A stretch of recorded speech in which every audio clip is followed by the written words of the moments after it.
Bonjour les amoureux. Nous sommes ravis de vous retrouver à Saint-Nexan pour partager avec vous notre retour d'expérience du stage d'éveil et de transformation que nous suivons avec Sébastien Sochard. Le Sébastien Sochard.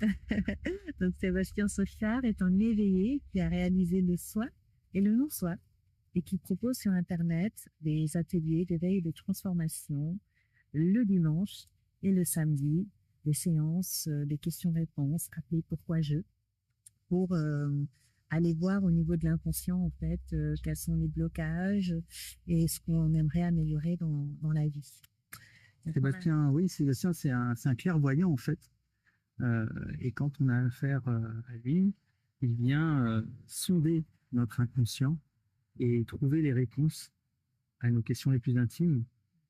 Et c'est assez bluffant, je dois dire. Moi, j'avais jamais vu ce genre de choses. J'ai découvert avec Sébastien et c'est vraiment incroyable. Gratitude, Namdak, de m'avoir fait découvrir Sébastien. Donc, je remercie beaucoup mon amoureux de nous proposer des expériences de stage en couple, ce qui est vraiment très bénéfique pour faire avancer notre couple, pour renforcer l'amour et nous permettre de nous éveiller à deux. C'est ça, c'est vraiment le but de ce stage, c'est se désidentifier, donc sortir de la personne. La personne, c'est les personnages qu'on incarne, pour aller vers notre être. C'est se libérer de notre ego et être totalement libre, devenir ce qu'on est foncièrement au fond de nous. Exactement, la conscience divine que nous sommes. Et donc nous, cette année, on a décidé de passer toutes nos vacances ici à Saint-Nexan. Parce qu'on a compris qu'on n'avait rien de mieux à faire dans la vie que de nous éveiller et de nous éveiller à deux. Ça fait 2 semaines que nous sommes dans un cadre qui est magnifique. Donc ici, on a une forêt de bambou avec à côté un étang, un cadre extrêmement paisible, un potager également qui est magnifique qu'on pourra vous faire découvrir tout à l'heure. Et en 2 semaines, je dois dire qu'il s'est passé pas mal de choses. C'est pas pour toi, Namdag. Ouais, on pourra pas tout dire. On pourra pas tout dire. La vidéo va être trop courte pour tout raconter. Ouais. Alors, par quoi on commence? Alors déjà, moi, ce qui m'a le plus impressionné, c'est l'accueil de Sébastien. Donc, on est accueilli dans sa maison. C'est quand même un stage. C'est pas dans un lieu dédié à des stages en tout genre. On est dans sa maison, dans son domaine. Donc là, la forêt bambou que vous pouvez voir, et certainement qu'on va faire un petit montage pour montrer avec des vidéos de drone et autres photos. C'est un terrain qui fait 23 hectares. Donc, chaque qu'il a dit, il y a un étang, il y a une piscine. Là, on est une douzaine de personnes, mais il y a la place pour accueillir 20-30 personnes. C'est un stage qui dure 1 semaine. Et en général, les gens restent un peu plus. Souvent, ils viennent pour 1 semaine et ils tombent amoureux du stage, de l'amour. Ici, on tombe amoureux de l'amour. C'est ça, c'est que on fait beaucoup de câlins tous les jours, au travers des rituels, de tout ce qu'on fait. On se prend dans les bras, on se dit je t'aime. Il y a énormément de bienveillance, d'amour. On peut le ressentir vraiment en permanence. Moi, ce que j'ai beaucoup aimé, c'est la co-création qu'on trouve dans ce lieu. Donc, à travers des actes que Sébastien appelle des actes psychomagiques, des structures qui nous permettent d'aller chercher dans l'inconscient justement ce qui bloque dans notre évolution, de quoi on aurait besoin pour faire un pas de plus justement vers cet être, vers cette conscience supérieure. Et cette année, donc, il a introduit une nouveauté aussi, c'est de permettre au groupe, à cette intelligence collective de se développer, et chacun va pouvoir apporter aussi à la structure de l'autre des éléments qui lui manquent pour lui permettre d'y voir plus clair et de pouvoir atteindre en fait un pas de plus vers son évolution. Donc la co-création, c'est vraiment quelque chose pour moi qui a été vraiment très important dans ce lieu, que j'apprécie beaucoup lors de ce stage. Alors, c'est quoi cette histoire de structure? On vient chacun avec nos problématiques. Parfois, On pose notre problématique à Sébastien et Sébastien va trouver la vraie question qui se trouve derrière. Ça, c'est magique. Oui, d'aller chercher vraiment le fond, la vraie question, comme on dit. Pour ma part, ça a été très très fort et en même temps, je suis pleine de gratitude aussi d'un premier pourquoi justement où il y a eu un système de fuite, hein, clairement, de pas aller chercher le fond du problème. Et dès la première session, en fait, j'ai pu vraiment aller chercher la vraie problématique qui me fait tenir, en fait, tout simplement. Et à partir de cette question et de cette réponse, on découlait vraiment, pour moi, un pic, ce que je pourrais qualifier de pic d'éveil. Hein. Vraiment, j'ai pu aller encore plus profondément dans cette désidentification avec le personnage, avec l'identité, pour me rapprocher de l'être. Et ça a été un moment très, très fort où je me suis vue dire au revoir à mon ancienne identité pour embrasser la nouvelle. C'était très émotionnel, très puissant, très fort et en même temps d'une douceur voilà, évidente, puisque finalement, cette désidentification de l'ego nous permet juste d'accéder à un bonheur plus grand et à une conscience plus grande. Donc, je suis vraiment en pleine gratitude aussi d'avoir un stage qui va droit au but et où on ne traîne pas, en fait, pour aborder les vraies questions. Alors, c'est quoi la désidentification? C'est quoi l'être, l'ego, tout ça? On va pas le développer ici. La plupart, de toute façon, des gens qui nous regardent le savent déjà. Et pour les autres, il n'y a pas de souci. On va de toute façon faire pas mal de vidéos là-dessus. Notre chaîne est quand même en grande partie basée là-dessus. Sur l'éveil. Donc, pas de souci. Suivez-nous et puis vous aurez toutes les informations. Alors, Shakti, tu parlais des structures. Les structures, qu'est-ce que c'est? Donc, c'est un des ateliers qu'on va trouver ici au stage à Saint-Lexan, où, au travers de notre problématique, il va nous être demandé de réaliser une structure qui va parler de notre problématique. Par exemple, je suis plus bien dans mon travail, j'aimerais changer de travail. Donc, Sébastien va canaliser, il va nous dire, OK, il va trouver les vraies questions. Ou par exemple, il va nous demander, bon, OK, tu vas créer une structure qui va représenter ton nouveau travail et tu vas représenter aussi tout ce que tu ne veux plus qui correspond à ton ancien travail. Et alors, chacun va partir avec sa question, sa problématique, va partir partout dans le domaine, va chercher des fleurs, des plantes. On peut aller dans sa maison, prendre n'importe quoi, mais ça, c'est incroyable. Des beaux objets. Il a des beaux objets, des bibelots, des statuettes. Tout ça, c'est le cœur ouvert. Il offre et il dit prenez ce que vous voulez, on prend ce qu'on veut, on va dans le jardin et on fait notre petit totem, notre petit mandala. Et ensuite, tout le groupe vient et va dire chacun, à tour de rôle, va dire un point positif et un point négatif concernant la structure ou concernant aussi la représentativité de cette structure par rapport à la problématique. Et ensuite, il y a un acte psychomagique qui est de modifier la structure. Donc, celui qui a fait la structure va modifier cette structure pour que ce qui est modifié dans la structure soit aussi modifié dans la structure interne. Dans l'inconscient. C'est ça. Effectivement. Donc, c'est vraiment à dire. On ne peut pas vraiment donner la puissance de ce rituel, mais quand on le vit, on le sent. On le ressent vraiment au fond de soi. Et ensuite, à la fin, Sébastien canalise et il va nous faire vraiment de la clairvoyance personnalisée sur chaque structure et il va nous dire aussi des mantras pour avancer, pour progresser, pour déverrouiller tout ce qui est bloqué dans la vie de chacun.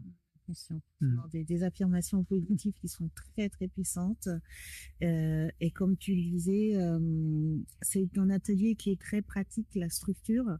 Je pense que nous on va reproduire aussi à la maison parce que voilà, pour d'autres problématiques qu'on pourrait être amené à rencontrer et que chacun pourra aussi faire chez soi. Et d'avoir des ateliers concrets et pratiques et de comprendre aussi ce que j'ai beaucoup apprécié avec l'approche de Sébastien, c'est que l'éveil, ce n'est pas dans la tête. L'éveil, c'est vraiment quelque chose qui se vit puisque nous sommes incarnés sur Terre aussi pour pouvoir vivre des expériences d'amour, des expériences de beauté, de partage. Et donc, c'est tout ça qui s'incarne ici dans ce lieu avec beaucoup de simplicité. Il n'y a pas de théorie, voilà, que de la pratique. Et ça, c'est, en tout cas, nous, ça nous parle beaucoup. Ouais. Voilà. C'est ce qu'on est venu rechercher et on n'est pas déçus. Et moi, j'ai trouvé que les gens qui viennent ici sont incroyables. C'est pas n'importe qui vient ici, c'est principalement des gens qui suivent Sébastien sur sa chaîne YouTube. Donc c'est des gens qui sont vraiment intéressés par l'éveil, qui ont déjà tout un chemin derrière eux, certains qui ont des capacités spéciales aussi, et c'est vraiment particulier d'être immergés comme ça, tous ensemble. Nous faisons la cuisine ensemble. Voilà, il y a tout un système où même que ce soit le jardin, enfin tout, c'est collaboratif. Et c'est pour ça que le prix de ce stage est vraiment incroyable. C'est vraiment, voilà, c'est un don de soi de Sébastien qui, on sent que c'est pas fait pour l'argent, c'est vraiment fait pour le partage et l'éveil. Et le résultat est fantastique. Le résultat est fantastique parce que on vit quelque chose qui se passe dans le cœur, avec le cœur et tous ensemble. C'est juste incroyable. Ouais, c'est une belle aventure en fait où on s'inspire les uns et les autres. Ça apprend également l'altérité, que nous sommes tous un et en même temps avec des capacités qui se complètent. Donc, les empathes vont pouvoir aider les personnes qui sont bloquées dans l'émotionnel et les personnes qui sont hyper mentaux vont aider les empathes à se structurer. Donc, ça crée vraiment une telle intelligence collective et voilà, où chacun est à sa place avec ses dons, avec ses capacités et on peut se retrouver tous ensemble. Dans une belle complémentarité. Ouais. Ça, c'est vraiment très, très inspirant et nous, on repart avec énormément d'enseignements, d'inspiration aussi de toutes ces personnes qu'on a rencontrées ici. Et on est également heureux de pouvoir faire ce stage en couple parce que on se rend compte aussi que sur le chemin de l'éveil, il y a beaucoup de personnes à qui ça pose de la difficulté dans leur couple, dans leur relation amoureuse. Et je pense qu'on nous l'a dit aussi dans ce stage que c'était important de voir aussi un couple qui s'aime, qui s'éveille ensemble. Et d'amener aussi cette inspiration dans nos stages, ça a été vraiment très, très, très chaud au cœur pour nous deux. C'est vrai que certainement que parmi ceux qui nous regardent, certains sont sur le chemin, mais sans leur partenaire. Et le retour qu'on a, c'est que effectivement, quand il n'y a qu'un des deux qui est sur le chemin, il y a fortement le risque de s'éloigner l'un de l'autre. Et c'est ok, ça fait partie des choses, puisque à partir du moment où on change, on devient presque une autre personne, et il y a tout notre environnement qui change, notre façon de penser, et forcément aussi les gens qu'on fréquente, jusque dans sa sphère la plus intime, qui est le couple, dans les amis aussi, voilà, il y a des choses qui nous inspirent, des nouvelles choses, et d'autres qui ne nous inspirent plus. Et c'est normal, c'est ok. Si par exemple, je sais pas moi, je me mets au tennis, je vais d'un coup avoir plein de copains qui font du tennis parce que au tennis, je vais rencontrer des gens et j'arrête de faire du foot. Les gens avec qui je faisais du foot avant, peut-être que je vais moins les voir. Et c'est pareil en spiritualité et c'est normal. Alors, on est ici en couple. Depuis 2 semaines et depuis hier il y a Tony, notre fils, qui nous a rejoint, donc il va faire la 3e semaine avec nous et ça aussi, donc c'est carrément toute la famille parce que même si Kenzo le plus jeune n'a que 9 ans, il nous rejoint pour les 2 derniers jours et ça c'est en tout cas pour ma part, c'est pas pourtant une grande fierté d'être avec Sébastien, voilà, on a une relation où on s'entend bien, et je suis vraiment fier de pouvoir lui montrer toute ma famille, d'être là avec Shakti. C'est incroyable, vraiment c'est chouette. C'est aussi important de dire que justement l'éveil n'est pas un processus solitaire justement et aujourd'hui on a des enfants quand on les accompagne aussi très jeunes qui vont être en capacité justement de pouvoir se désidentifier au plus tôt. Et plus tôt ils commencent en fait, meilleure leur vie pourra être et du coup ça contribue aussi à créer, c'est une utopie mais en tout cas un monde meilleur en fait, donc si vous avez des enfants et que vous êtes sur le chemin de l'éveil, ce n'est pas simplement réservé aux adultes, ce n'est pas réservé justement à une seule personne dans le couple, c'est vraiment un processus d'amour qui est englobant et qu'on peut partager avec ses proches, voilà, de la manière qu'on peut. Alors peut-être pas forcément faire des stages ensemble, mais en tout cas partager des expériences, partager des ateliers, et voilà. Donc, tout ça c'est possible justement parce qu'on s'est incarné dans cette vie avec tout ce que ça implique, une famille, un travail, un chéri, et qu'on peut voilà faire de notre mieux pour aussi progresser en conscience sur ce chemin-là. Oui, Shakti, mais moi je dirais même que pour les enfants, il n'est jamais trop tôt. Pourquoi? Parce que pour eux c'est naturel. C'est encore plus facile que pour les adultes, puisqu'en fait l'identification se fait avec l'histoire du personnage. Quand on arrive sur Terre, on est un bébé, on n'est pas identifié. Il n'y a pas le bébé et le reste du monde. Le bébé, pour lui, il fait partie du monde dans son intégralité. Et c'est petit à petit, en fait, voile par voile, que l'identification se fait. Tiens, toi, bébé, tu t'appelles Cassandra. Voilà. Donc ça commence avec déjà le prénom. Et très vite, on essaye... avec les bébés, de leur dire tu t'appelles Cassandra, Cassandra. Donc en fait, c'est très important dans notre société, et c'est ok, mais c'est très important d'être identifié le plus vite possible.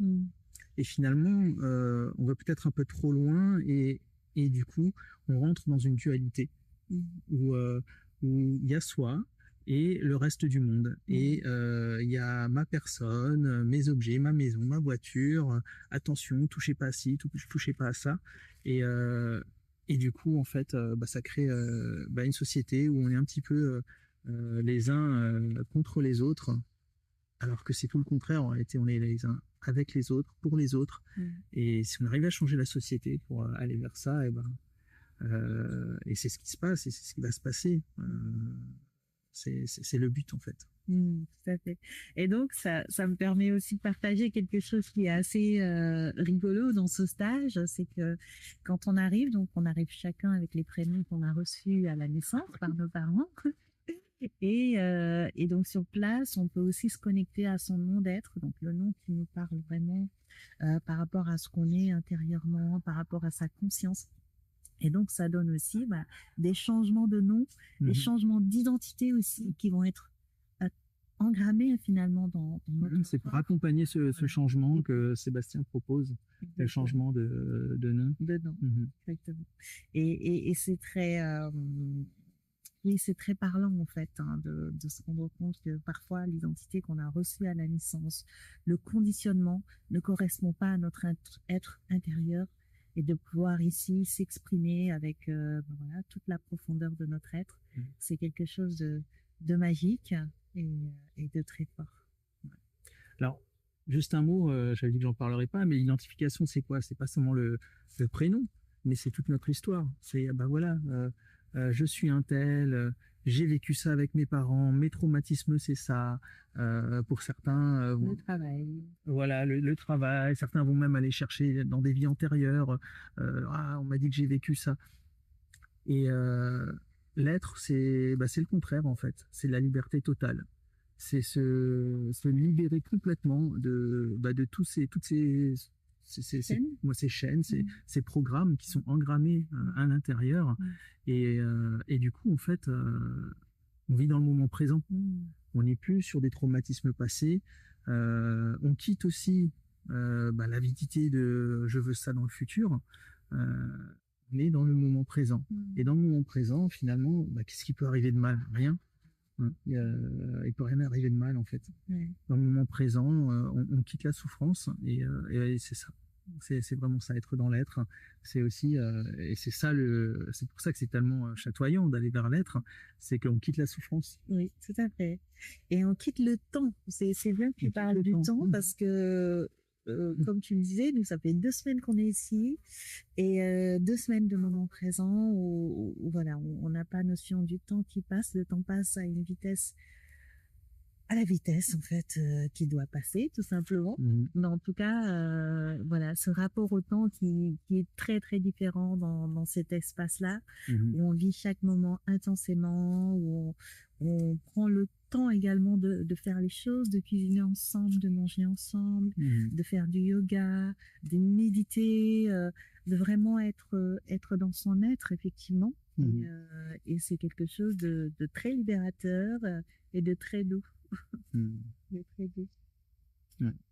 Et la cuisine, alors, comment tu as trouvé Oh, la cuisine, oh là là. Ah bah alors ici, on mange bon 100% végétarien, que des choses bonnes pour le corps. Et surtout, c'est bon. Tous les midis et les soirs, on a un buffet complet avec je sais pas combien de propositions de plats. Il faut savoir que Sébastien est un spécialiste de la cuisine. Il le dit toujours, quand il est en cuisine, il canalise. Donc, il canalise des bons plats, mais c'est bon à mourir. Et un truc, moi, qui m'a vraiment marqué, Shakti, c'est que il y a beaucoup de choses qui viennent directement du potager qui est ici. Et dès mars, il y a des volontaires qui viennent pour aider, pour créer ce potager. Et du coup, avant chaque repas, quelqu'un va dans le potager prendre et cueillir en conscience la salade, des feuilles de menthe, plein de choses. Et l'idée, c'est à chaque fois, c'est de manger quelque chose qui vient d'être coupé dans les 10-15 minutes. Et waouh, moi, c'est pas quelque chose que j'ai eu l'occasion de faire jusqu'à présent. Moi, ça m'a marqué, j'ai adoré ça, donc je suis super content dès que je peux aller être celui qui va collecter, et être en contact effectivement avec cette nourriture offerte par la terre. Et oh là là, moi j'ai vraiment aimé. Ça m'a vraiment plu. Je pense que ça fait partie effectivement de ce stage qu'on va emporter chez nous, c'est créer un potager à la maison, parce que il y a rien de mieux que de manger du vivant, on dort mieux, on digère mieux, et de sentir vraiment cette connexion aussi avec la nourriture, plutôt que d'avoir de la nourriture industrielle ou de la nourriture qu'on va acheter dans un supermarché. C'est vraiment quelque chose qui va révolutionner notre façon de consommer et de manger, effectivement, qu'on pourra emporter chez soi et qui permettra aussi de faire foisonner le vivant, même en ville. Voilà. C'est toujours cette question de pratique et de stage qui continue aussi dans la vraie vie, qui va être très important pour la suite. Ouais, ça, il le dit beaucoup, Sébastien. C'est le stage, c'est pas juste une semaine. Le stage, c'est la vie. Donc il insiste beaucoup là-dessus. C'est vrai.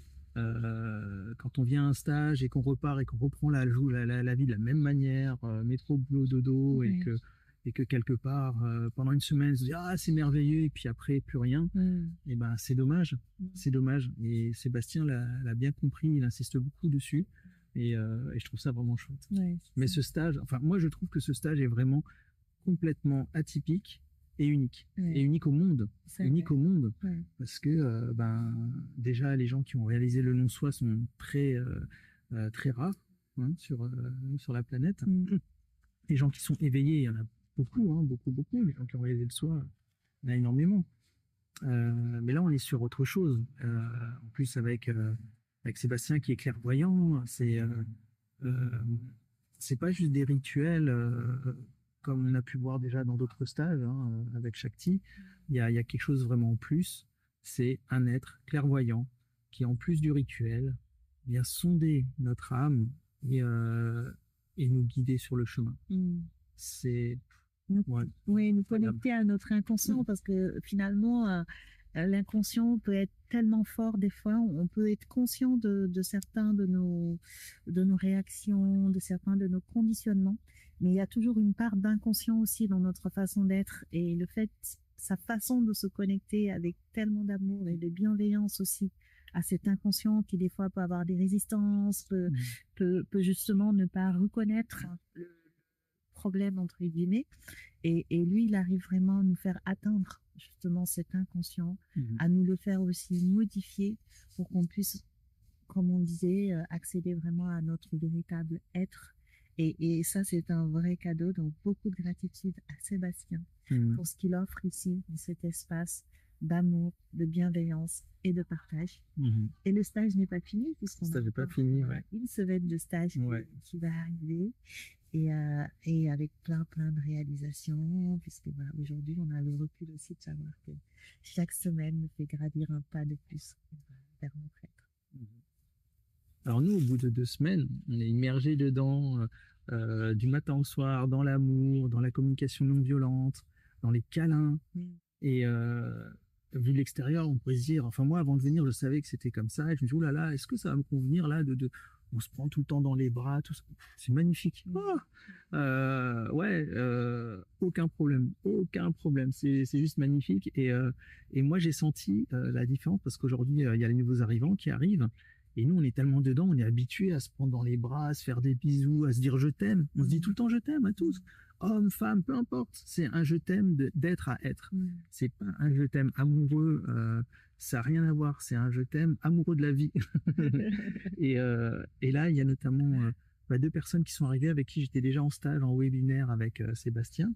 Donc, bon, on s'est jamais rencontrés pour de vrai, mais voilà, j'avais pas l'impression de les connaître intimement, mais voilà, il y a le déjà vu, déjà partagé, et plus les 2 semaines où on se prend dans les bras. Moi, je les ai pris dans mes bras et j'ai senti sur le coup un petit moment de recul parce que parce que c'est pas ce qui se passe dans la vie de tous les jours, c'est pas habituel, et j'ai tout de suite compris en fait. Et je me suis dit, waouh, c'est génial. On est dans un taux vibratoire là qui est magnifique, sans même s'en être rendu compte. Et c'est à ce moment-là où j'ai vu à quel point. Ouais. À quel point, ouais. Mais moi, je suis content parce que finalement, on l'a dit pendant le stage, c'est pas ce qui se passe dans la vie de tous les jours. Mais dans notre cercle d'amis en Guyane, c'est comme ça que ça se passe. Quand on se voit, on se prend dans les bras, on se fait des câlins. Enfin, il y a la même tendresse et le même amour. Je sais pas si tu avais pensé à ça aussi. Mais quand on y pense, c'est exactement ça. C'est possible effectivement de vivre en communauté, de vivre dans l'amour, justement quand on se reconnecte à l'être. Ouais. Ce ne sont plus des égos qui sont en compétition, mais simplement des êtres qui collaborent. Et ça, effectivement, c'est très plaisant, c'est très doux pour le cœur de le vivre ici. Donc pour toutes les personnes, en tout cas, qui ont envie de vivre l'amour, de vivre de la tendresse, de l'amour sans aucun intérêt, de l'amour inconditionnel. Vous êtes au bon endroit ici. Ouais, vraiment. Alors ça, on va essayer de tester des stages, de faire le retour à chaque fois. Mais là, c'est stage 6 validé. Sur 5. Hein. 10 sur 5. What 1000 sur 5. Bon, je sais pas si ça s'est entendu à la caméra. On verra au montage. Mais il y a eu un gong. Et c'est le gong, voilà, c'est l'heure d'aller manger. Comme le terrain est immense et que certains couchent dans la maison, d'autres font le choix de coucher plutôt en tente. Il y en a qui sont un petit peu éloignés. Donc il y a un gros gong et ça appelle sur 23 hectares. Et là, on est appelé à manger. Et surtout, à se régaler. Il y a des très bonnes choses à manger. Ouais. On vous aime. On va aller manger. À bientôt. Mon amour. Ouais.